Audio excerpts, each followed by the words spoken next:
자, 오늘 우리 시장은 거의 보합권에서의 움직임을 보이고 있습니다. 외국인과 기관보다는 개인의 그런 움직임 속에서 오늘 꾸며가고 있는 그런 모습인데요. 자, 그 내부적으로도 어떠한 시선을 우리가 또 지켜봐야 될지 알아보도록 하겠습니다. 자, 오늘 프로의 시선은요, LSK 파트너스의 윤여민 이사입니다. 이사님 어서 오십시오. 네, 안녕하십니까. 자, 오늘 프로의 시선 주제 공개하겠습니다. 한류죠. 이제 K컬처를 타고 K뷰티에 대한 전성기가 오나 이렇게 잡아주셨습니다. 사실 이제 드라마가 그 시작점이 되지 않을까? 좀 이런 생각이 듭니다. 이제 이런 걸 보면서 거기에 나왔던 이제 배우들의 여러 가지 행동에 많은 분들이 포인트를 맞추면서 그게 이제 먹는 걸로 풀리기도 하고 네. 또 화장품으로도 풀리기도 하는 그런 상황입니다. 그야말로 한류의 영향력이 크다는 그런 분석들도 나온다고 하는데요.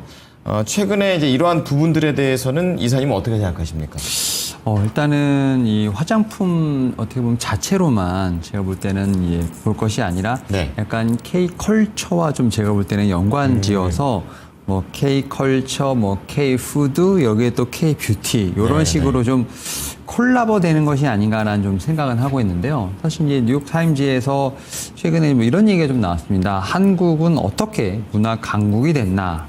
그리고 이제 그 다음은 어떤 것인가라는 부분에 좀 기사가 좀 나왔었는데 결국 이제 한국에서 어떤 유무형 자체에 대한 어떤 강한 모습을 좀 이제 뉴욕 타임즈 같은 경우도 좀 어떻게 보면 이제 좀 집중하고 있다라고 볼 수 있을 것 같고요. 네. 그런 측면에서 보게 된다고 하면 결국 이제 가장 눈에 먼저 보이는 것은 이제 K컬처 문화가 아닐까 생각을 합니다. 결국 이제 K-팝에 대한 부분들이 일단 가장 먼저 수면 위로 올라왔다고 좀 생각이 들고 있고, 그랬죠. 또 최근에 이제 방탄소년단 전 멤버가 지금 다 국방 의무를 마치고 왔죠. 그래서 이제 아마 앨범과 관련된 부분들에 있어서 뭐 올해 말이라든지 뭐 내년 초에 나오지 않을까라는 좀 기대감이 있는 상황. 여기에 또 뭐 블랙핑크라든지 뭐 카리나 뭐 개인적으로도 상당히 좀 이제 인기가 좀 많은 상황이기 때문에 네. 그런 가수들을 보면서 어쨌든 좀 어떻게 보면은 그 가수의 어떤 노래 의상 여기서 좀 더 나아가서 화장품 이런 식으로 어쨌든 이제 확장되는 모습들 예. 그런 모습도 있고 또 이제 컨텐츠도 사실 어떻게 보면은 제가 볼 때 이 K뷰티를 좀 이끄는 하나의 또 제가 볼 때 원동력이 되지 않나 생각을 하는데 사실 이제 생각해 보시면 2020년에 이제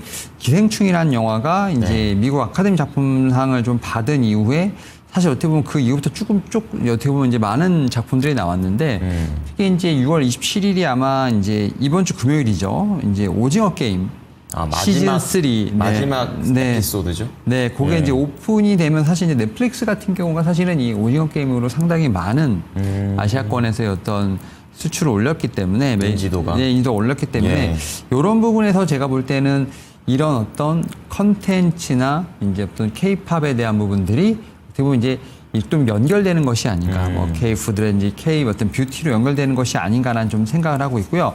그런 측면에서 이제 뭐 영화라든지 드라마 혹은 이제 이런 가수들의 무대 의상을 보면서 저런 의상이라든지 저런 뭐 화장품 같은 것들을 어떤 걸 쓰느냐에 대한 부분까지도 어떻게 보면 연결이 된다. 그래서 이제는 확실히 한국이라는 단어 자체가 수출이 되는 거기에 따라서 뭐 음식, 그다음에 뷰티, 컬처 이런 것들이 다 어떻게 보면 제가 볼 때는 합쳐지는 좀 그러한 부분으로 지금은 이 K-뷰티에 대한 어떤 조금은 그 이제 영향력에 대한 부분을 좀 해석을 할 어떤 그런 시점이 오지 않았나라는 좀 생각은 하고 있습니다. 네, 뭐 제가 그것만 봐서 모르겠지만 SNS에서도 보면은 뭐 중동이라든지 뭐 미국 같은 데에서 이제 여성분들이 이제 메이크업을 이제 한국식 메이크업을 해가지고 비포 앤 애프터 뭐 이런 영상들만 봐도 거의 뭐 우리나라 화장품에 대한 관심도가 많이 높아졌구나 이런 생각을 하게 되기도 합니다.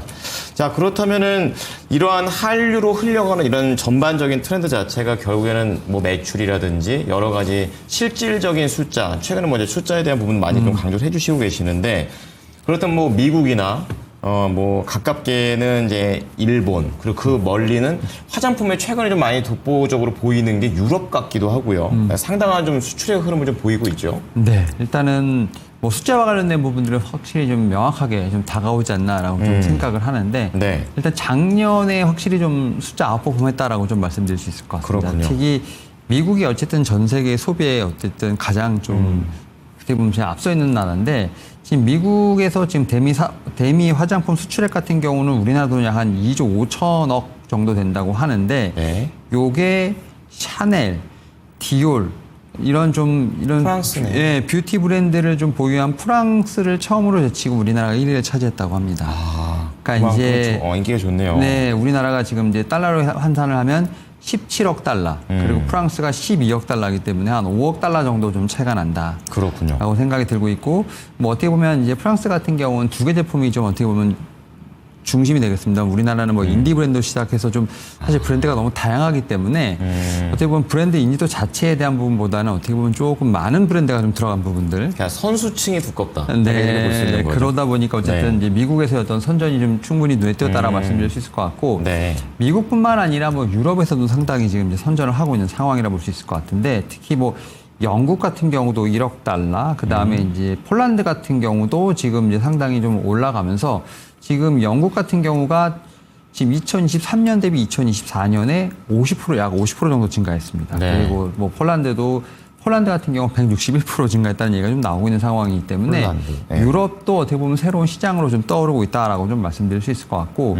여기에 뭐 일본은 지금 얘기가 좀 상당히 많이 나오고 있죠. 일본 같은 경우도 일본의 한국 화장품 수입액 같은 경우가 1조 2천억이 넘었다고 합니다. 작년에. 그러다 보니까 전체 수입국 가운데서 우리나라가 1위를 차지했을 정도로 확실히 숫자로는 지금 압도를 하고 있다. 이제 네. 프랑스를 압도하고 있다라고 좀 생각이 들고 있고 대단합니다. 이런 것이 이제 뭐 작년 데이터입니다만 이제 올해도 계속 데이터가 나오지 않습니까? 네. 특히 이제 5월도 지금 5월달 지금 데이터가 나오고 6월도 조금씩 나오는데 5월 같은 경우도 지금 데이터가 상당히 잘 나오고 있습니다. 그래서 지금 앞에 말씀드렸던 것처럼 지금 이제 미국이라든지 유럽이라든지 일본 여기에 좀 동남아시아가 좀 가세를 하는 듯한 느낌이 좀 있습니다. 그러네요. 네, 동남아시아가 지금 최근에 실적에 대한 부분을 좀 가세를 하면서 어떻게 보면 이제 글로벌로 들어가는 어떤 초입에 있지 않나라고 좀 생각을 하고 있고 그런 측면에서 이제 결국 이제 유통에 대한 부분들이 상당히 좀 많이 강조가 되지 않을까라는 좀 생각을 합니다. 그러니까 그렇죠. 브랜드를 잘 만들었으니까 이제 이런 부분을 어떻게 잘 팔아야 되는 이런 부분이 있으면서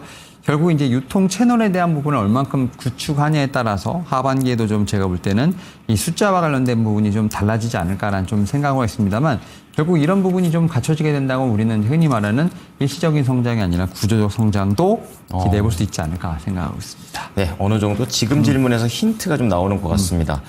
그러면 예전에 화장품이라고 하면 이제 중국 쪽이 항상 언급이 됐었었고, 그 중국과 관련해서 약간 흔들렸었을 때 이렇게 다 퍼져나간 것으로 저는 알고 있는 그런 상황인데요. 자, 그렇다면 이 화장품 브랜드들 중에서도 수출 국가가 중국 쪽에 있는 그런 화장품과 그리고 이제 미국이나 이제 다른 쪽, 뭐 유럽이라든지 그렇게 되면 중국보다는 유럽향이나 미국향 여기에 대한 포션이 더 넓은 주식이 더 긍정적이냐 이렇게 보십니까?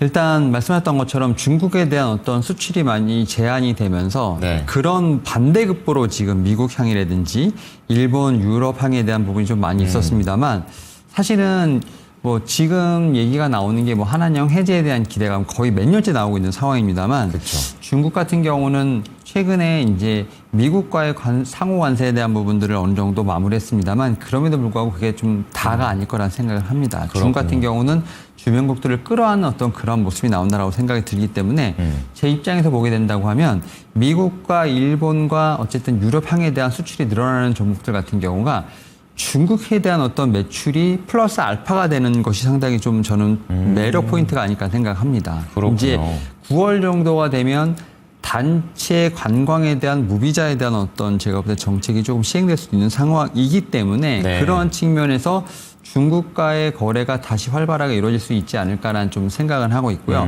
그렇다고 해서 이제 바로 중국으로 들어간다기보다는 뭐 면세라든지 국내에서 어쨌든 중국에 있는 소비하는 어떤 패턴을 보게 된다고 하면 어떻게 보면 다시 한번 좀 중국에 대한 매출이 올라올 수 있지 않을까 생각하면서 그와 관련된 플러스 알파를 가진 종목들을 좀 찾는 것이 좋지 않을까라는 생각은 하고 있습니다. 너무 이제 구분 짓는 것보다는 이제 시너지가 날 수 있는 종목이 더 중요하다 이렇게 또 얘기를 해주셨습니다.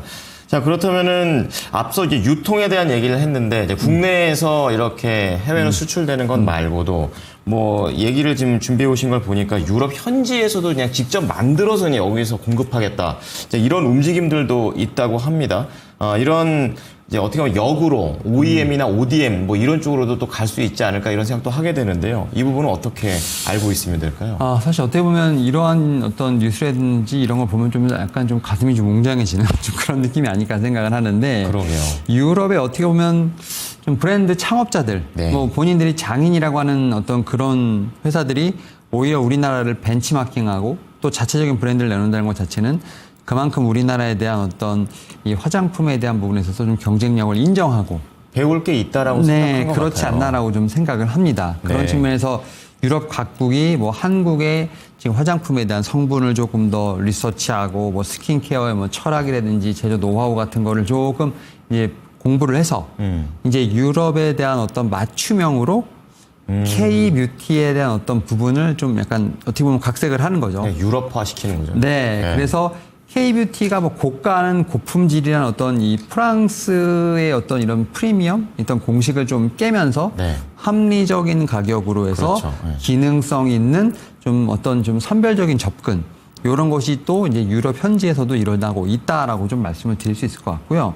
뭐 그런 측면에서 지금 이제 독일, 뭐 프랑스 뭐 이런 데 상당히 좀 많이 나오는데 독일 브랜드 이름이 예쁘다라는 좀 우리나라 예쁘다요? 이쁘다 예쁘다라는 건데 요게 한국계 독일인이 이제 공동 설립을 한 브랜드라고 볼 수 있을 것 같고, 그렇군요. 요게 유럽 소비자 취향에 맞춰서 뭐 비건, 클린 뭐 이런 쪽으로 지금 이제 브랜드가 중심이 됐고요.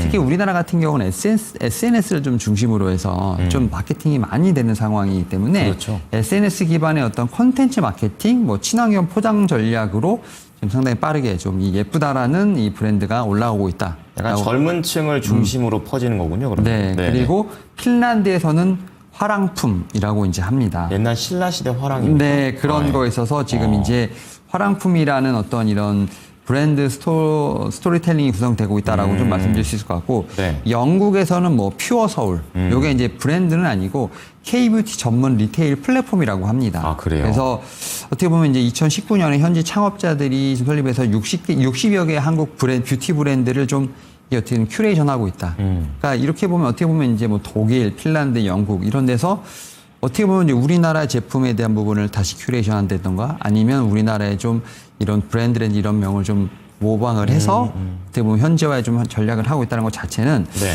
확실히 제가 볼 때는 이 현지 유럽에서도 이 K-뷰티에 대한 걸 또 하나의 또 사업 모델로 보고 있고 이런 부분이 좀 안착이 된다고 하면 시도하고 있는 것 같아요. 네, 사업 모델로 받아들이고 있다는 건 결국 이제 산업적인 위상 자체가 그렇죠. 달라지고 있다. 저는 이런 생각을 좀 합니다. 자, 그렇다면은 어떻게 보면 지금 말씀드린 보면은 이제 초입인 것 같다 이런 생각이 좀 들게 되는데요.